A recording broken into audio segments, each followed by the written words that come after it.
Di saat Ukraina kehabisan rudal dan semakin terjepit di medan perang, Vladimir Putin justru muncul dengan ancaman yang lebih mengerikan. Kali ini bukan sekadar serangan biasa, tapi senjata generasi terbaru yang disebut-sebut punya daya hancur lebih besar. Sebuah rudal mematikan yang dikembangkan dengan teknologi dari Korea Utara. Ancaman ini datang saat Zelensky tengah sakit hati dipermalukan Trump.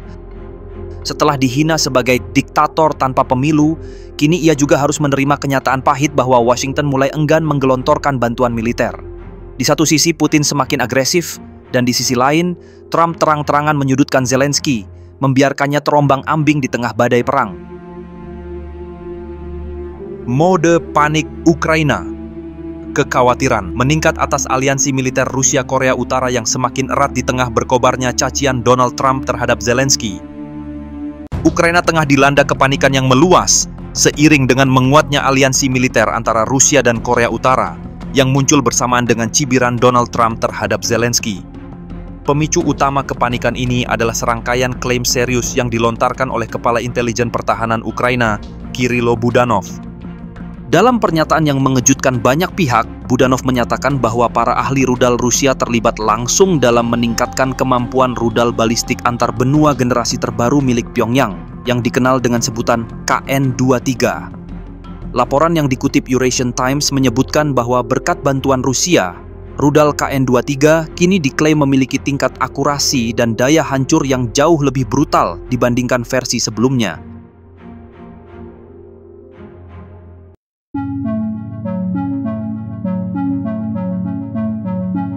Sejak pertama kali Pyongyang melakukan uji coba pada bulan Mei tahun 2019, rudal KN-23 atau yang juga dikenal sebagai Hwasong-11A terus menjadi sorotan.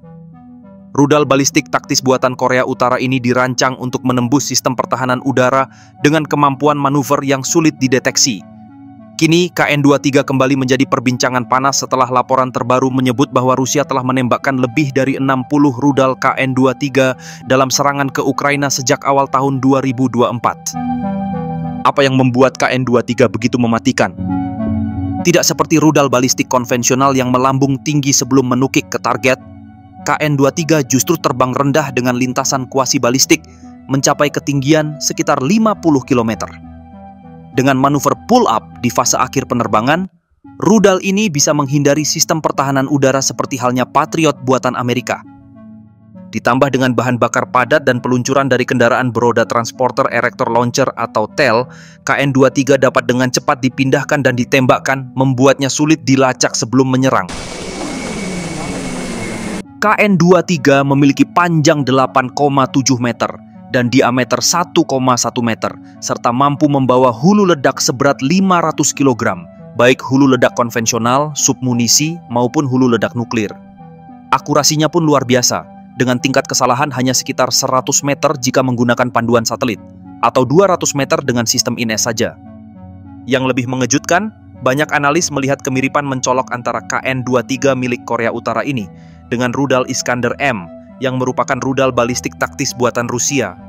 Mulai dari desain, pola penerbangan, hingga kemampuannya dalam bermanuver, keduanya nyaris identik. Ini memunculkan spekulasi bahwa Moskow telah mentransfer teknologi, atau bahkan secara langsung membantu pengembangan KN-23.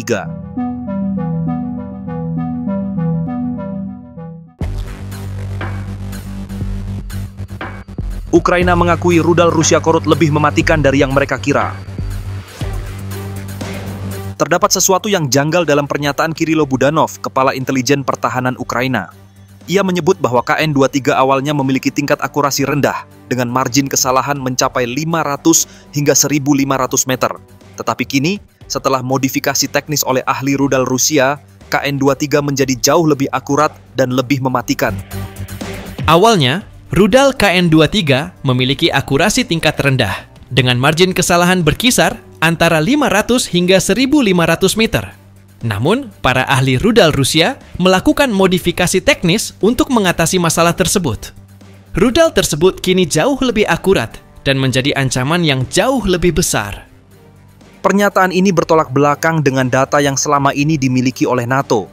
Dengan kata lain, Ukraina baru menyadari betapa canggihnya senjata yang mereka hadapi. Dan yang lebih mengejutkan, Budanov juga mengungkap betapa eratnya kerjasama antara Rusia dan Korea Utara. Bukan hanya dalam bidang persenjataan, tetapi hingga bidang teknologi, sains, dan industri.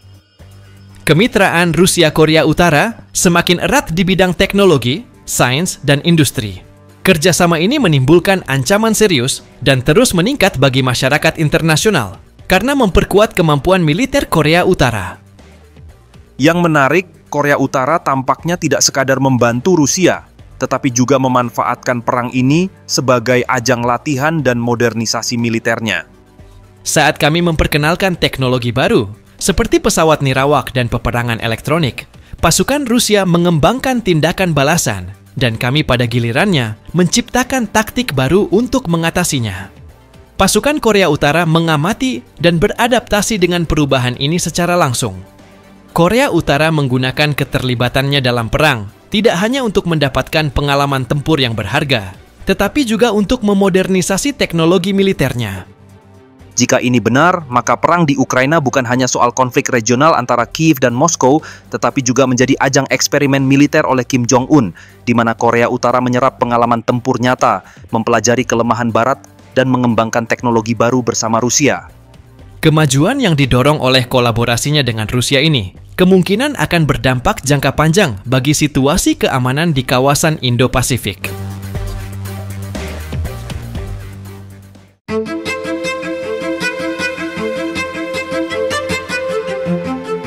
Kejutan pahit Zelensky. Ukraina diambang krisis pertahanan udara di tengah tekanan politik Amerika Serikat. Rudal-rudal Patriot buatan Amerika Serikat yang selama ini menjadi tameng utama Ukraina selama masa kepemimpinan Joe Biden kini hampir habis. Kabar pahit ini yang diungkapkan langsung oleh Presiden Volodymyr Zelensky bagaikan petir di siang bolong. Zelensky memperoleh kabar tentang situasi genting ini melalui percakapan telepon yang membuatnya terhenyak, panggilan telepon bernada putus asa dari seorang komandan lapangan. Kita dekat kota ini, dan kita tidak punya rudal lagi untuk sistem Patriot. Kita sudah membakar semuanya, ujar sang komandan dengan nada getir. Dia memberitahu saya 8 rudal sedang berdatangan sekarang, dan kita tidak punya apapun untuk menembak jatuh rudal-rudal itu.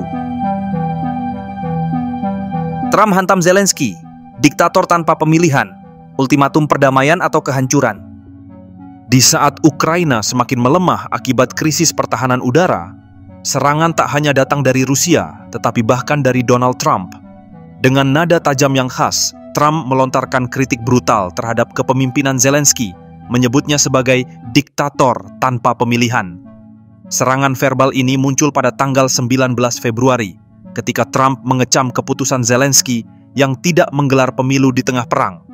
Baginya, pemilu tetap harus dilakukan, meskipun Ukraina sedang menghadapi invasi besar-besaran dari Rusia.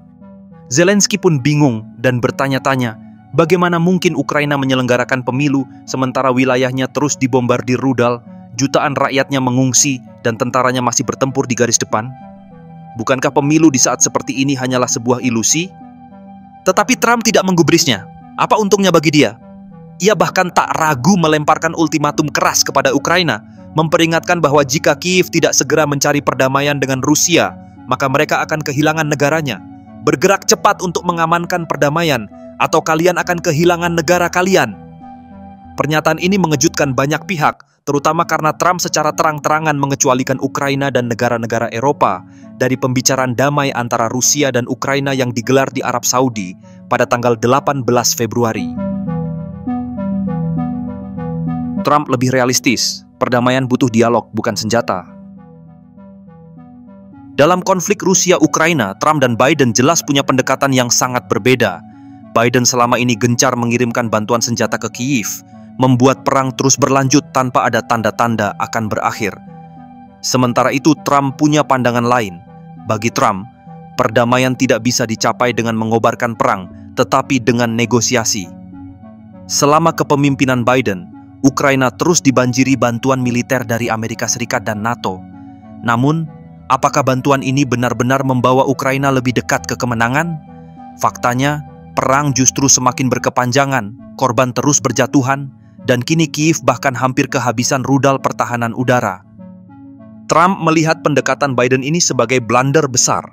Alih-alih mencari solusi diplomatik, Washington malah menuangkan bensin ke dalam api perang. Tak heran jika Rusia semakin agresif, sementara Ukraina semakin terjepit.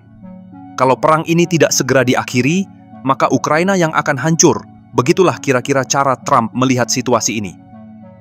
Itulah sebabnya Trump membuat langkah berani dengan mengecualikan Zelensky dan negara-negara Eropa dari pembicaraan damai di Arab Saudi. Baginya, jika ingin perdamaian, maka dialog harus langsung antara Rusia dan Amerika, tanpa perantara yang hanya memperkeruh suasana. Namun, di balik sikap ini, tidak bisa disangkal bahwa Trump juga punya kepentingan lain. Dia tidak ingin uang Amerika terus terkuras untuk membiayai perang ini. Apalagi, Trump memang punya hubungan bisnis yang cukup dekat dengan Rusia. Dalam perspektifnya, berdamai dengan Moskow jauh lebih menguntungkan dibanding terus membakar uang untuk perang yang tiada akhirnya. Jadi menurut kalian, siapa sebenarnya yang lebih realistis? Biden yang terus mengobarkan perang dengan mengirimkan senjata, atau Trump yang mencoba menghentikannya melalui negosiasi?